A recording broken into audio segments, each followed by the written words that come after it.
အချစ်ဆိုတာဘာလို့ဆိုတာပြောချင်တယ်ပြောချင်တယ်ဒီနေ့ယမတ်တဏှာတွေကိုအချစ်ထင်နေကြတယ်အဲ့ယမတ်တဏှာတွေကတဏှာကိစ္စယမတ်ကိစ္စပြီးတာနဲ့ဘာမှမကြံတော့ကြံဖုတ်ဖက်ခါထားပါအချစ်နှလုံးသားထဲမှာကြံတယ်မြဲတယ်ဆွဲတယ်ခိုင်မာတယ်မျက်နှိုးတယ်တသက်တာဘဝဖော်ကောင်းနေချစ်တယ်သိကြည့်ကြအဲ့ဒီ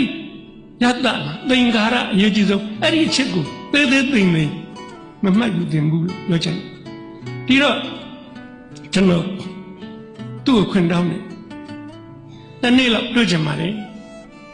စာလေးပြန်လာဒီကတနေ့နဲ့နေမနဲ့9 နာရီသစ္စာဆောင်နောက်ဖက်ပောက်ကလာဆောင်မှာဘယ်သူမှမတွေ့ခင်တက်ကတူတွေကထွက်ကြမယ်ရှက်လို့ရတယ်ကျွန်တော်အဲ့ဒီမနေ့က3 နာရီရေထချိုးနေပါလေအေးမိသေးရင်လည်းသေပါသေးတော့4 နာရီဆင်းသင့်ဖြစ်ပြီသွားပြီ4 နာရီခွဲသစ္စာဆောင်နောက်ဘက်ကပေါက်ရောက်ပြီအုတ်ခုံလေးထိုင်ကဘာဦးလူတို့နေနဲ့လာကိုမျောတာတဲ့ကြီးကျယ်ပါလေချက်သူကိုမျော9 နာရီတိထွက်လာတယ်ဟိုးလှလိုက်တာကြည်နူးလိုက်တာလမ်းကြည့်လာပြီကိုစီလာတာပဲသူကတော့ကျွန်တော်လုံးဝမကြည့်ပါသူ့လမ်းသူကြည့်ပြီးလာနေတယ်မကြည့်ချင်နေပါစေလာနေပြီးရောကျွန်တော်လည်းမထပါငုတ်တုတ်ကလေးထိုင်နေ